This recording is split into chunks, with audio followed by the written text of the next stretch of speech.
کہ جب حکم آ جائے تو پھر حکم ماننا ہے، ادب. اور اس بات پہ ہمارے طالب علم بڑے پکے ہیں. مرید آج کل کے اس مسئلے میں بڑے کہتے ہیں صاحب نے خود کہا ہے کہ خیر صلاح ہے. انہوں نے خود کئی دفعہ کہا ہے جی تسی بڑے سیانے ہو، تانوں مطلب دی گل دی سمجھ جلدی لگتی ہے. انہوں نے خود کہا ہے کہ ٹائم ہو تو آیا کرو. یہ کب انہوں نے کہا ہے کہ مجبوری ہے روز ہی آنا؟ یہ انہوں نے کب کہا؟ ان کو بھی تو پتہ ہے نا مجبور ہے. تو آپ کو بھی تو پتہ ہے نا کہ ان کا آپ سے پیار ہے. آپ اس پر بھی تو تھوڑا غور کریں نا. لیکن ہم مرضی کا وہ ایک آدھ فکرہ نا، مرضی کا. وہ ایک طالب علم یہاں سے گیا تو میرا دل نہیں تھا جائے، تو وہ کہنے لگا جی مجھے حضرت صاحب نے خود کہا ہے، حضرت صاحب نے خود کہا. میں پوچھ کے آیا ہوں. تو جو ہمارے کچھ سنگی تھے بیچ میں پیار والے، وہ کہنے لگے وہ آندہ میں پوچھ کے آیا. میں کیا آندہ وہ بھی ٹھیک ہی ہے. تو انہوں ساکھیا سی میں جاواں تے میں انہوں کی آندہ.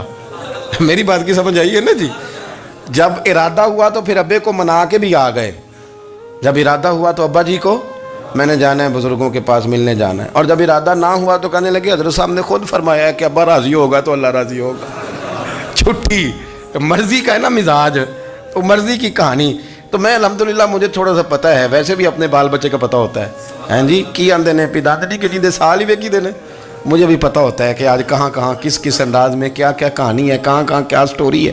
تو کبھی کبھی یہ سارا پیار ہی ہے، یہ بھی سارا اس میں بھی پیار ہی ہے. پتہ چل جاتا ہے کہ کل کہاں سے بات کر رہا تھا اور آج بات کہاں کر رہا ہے. یہ اپنا اپنا مزاج ہوتا ہے نا، اپنی طبیعت کے مطابق چلنا ہے. سنا یہی ہے کہ الامر فوق الادب، کہ جب حکم مل جائے تو پھر ادب نہیں کرنا، پھر حکم پہ. پر حضرت صدیق اکبر نے نرالا ہی کام کیا. حضور سید عالم صلی اللہ علیہ وسلم ایک صلح کرانے گئے، فرمایا میں دیر سے آیا تو جماعت کرا لینا. عصر کی نماز کا وقت ہو گیا، سیدنا بلال حبشی نے اقامت پڑھ دی. صدیق اکبر مصلی پہ کھڑے ہو گئے. اتنی دیر میں حضور بھی آ گئے. نماز میں لقمہ وہ دے گا جو نماز میں شامل ہو. ٹوٹیوں پہ کھڑا بندہ لقمہ نہیں دے گا، پہلے وہ آ کے اللہ اکبر کا شامل ہو پھر لقمہ دے. حضور آئے، صحابہ نے ہاتھوں پہ ہاتھ مارنے شروع کیے، اطلاع کر رہے ہیں کہ لوگوں حضور آ گئے. سرکار اگلی صف کے قریب پہنچے تو جناب صدیق اکبر نماز پڑھا رہے تھے. نماز لوگ تو بغیر نماز کے ادب کرنے پر اعتراض کرتے ہیں. میں بخاری شریف کی حدیث پیش کر رہا ہوں، نماز پڑھا رہے تھے. انہیں پتہ چل گیا نا حضور آئے ہیں، تو ایک قدم نماز سے پیچھے ہٹا لیا.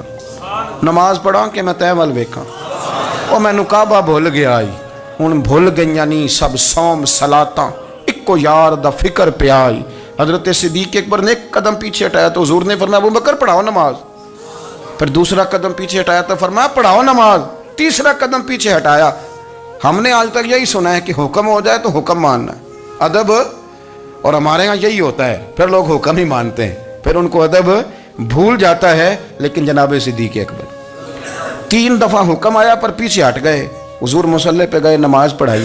نماز کے سلام کے بعد نا حدیث میں مختلف حکم آیا، استغفار پڑھو، اللہ اکبر کہو، آیت الکرسی پڑھو، 33 بار سے مختلف اذکار آئیں. پر حضور نے آج کوئی ذکر نہیں، کوئی وظیفہ نہیں. سلام پھیرتے کہ ابو بکر میں نے جو 3 دفعہ کہا تھا نماز پڑھاؤ تو پڑھائی کیوں نہیں؟ ایک دفعہ نہیں 3. کبھی کبھی ہم بھی ناراض نہیں ہو جاتے، تینوں 100 بار ہی آکھیا ہے، کہا 3 دفعہ جو کہا تھا نماز پڑھاؤ تو پھر پڑھائی. تو حضرت صدیق اکبر رو پڑے، ہاتھ دونوں باندھ دیے، گھٹنے زمین پہ رکھ دیے. عرض کرنے لگے کیا جملہ ہے، کیا ترتیب ہے. عرض کرنے لگے یا رسول اللہ، ابو قحافہ کے بیٹے کی اتنی بھی جرت نہیں کہ مدینے والے رسول کو نماز پڑھائے. میں اتنا بھی جرت مند نہیں ہو گیا حضور، میں کیسے آپ کے آگے کھڑا رہتا اور آپ میری، یعنی عین نماز کی حالت میں، عین حالت نماز میں بھی ادب. نماز پڑھا کہ میں تین وال ویکھاں.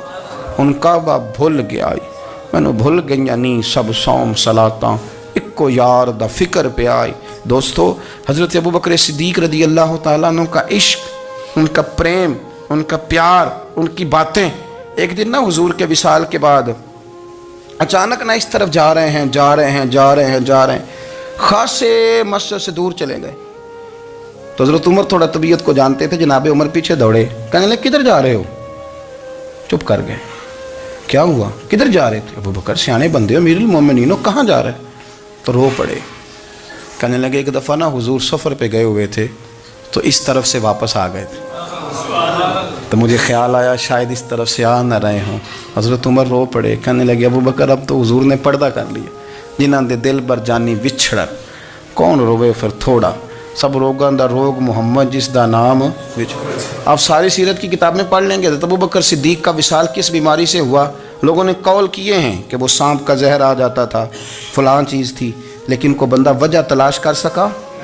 کیا وجہ تھی وصال ہو گیا؟ کیا بیماری تھی؟ کیا تکلیف تھی؟ باقی وجوہات آپ کو ملیں گی. حضرت عثمان غنی شہید ہو گئے، حضرت عمر شہید ہو گئے، مولا علی، ابو بکر صدیق چلے گئے 63 سال کی عمر. وجہ کوئی نہیں بتائے گا.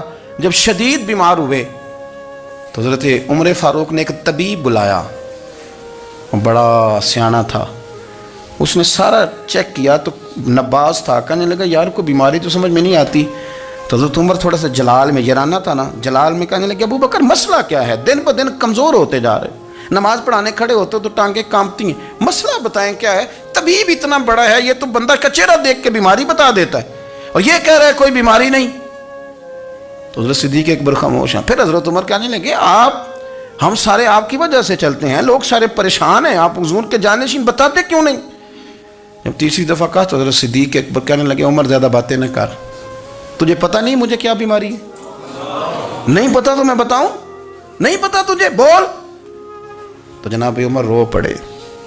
کہنے لگے ابو بکر مجھے پتہ ہے، آپ کا دیدار کے بغیر کام نہیں چلتا. وقت نا لمبا ہو گیا، چر ہو گیا، میں ترلے لیندے ہاں. کدی موڑ میرے ول واگا، خواب میری وچ ایک وار دیاں میں ساری عمر نہ جاگا. مجھے پتہ ہے آپ کے مرض کا، پر ابو بکر امت کو ضرورت بھی تو ہے نا. تو حضرت صدیق اکبر کہنے لگے بس ہو گئی ہے، اب میری وصیت یاد رکھنا، جب میں دنیا سے جاؤں تو اٹھا کے میرا جنازہ قبر رسول پہ لے جانا، اور پہلے پوچھ لینا کہ ابو بکر حاضر ہے، اجازت ہو تو مجھے دفن کر دینا، ورنہ جنت البقیع میں. تو لوگ کہتے ہیں ابھی جنازہ ہی رکھا ہی تھا کہ دروازہ اندر سے خود بخود کھل گیا، اور آواز آئی اب دیر نہ کرو، محبوب کو محبوب کے ساتھ ملا دو. پانی پر نہ سہیلیاں رنگا رنگ کڑے، اسی پریا اس دا جانی ہے جس دا. میں نے شروع میں ایک بات کی تھی کہ اپنی خواہشات کو نا حضور کا غلام بنا دیں، سوچیں سمجھیں کہیں وہ لفظ جو مدینے والے رسول کو پسند ہیں، پھر دیکھنا مسلمان ہونے کا مزہ آئے گا، پھر ذائقہ نصیب ہوگا. اللہ ان کے درجات بلند فرمائے. آخر دعوانا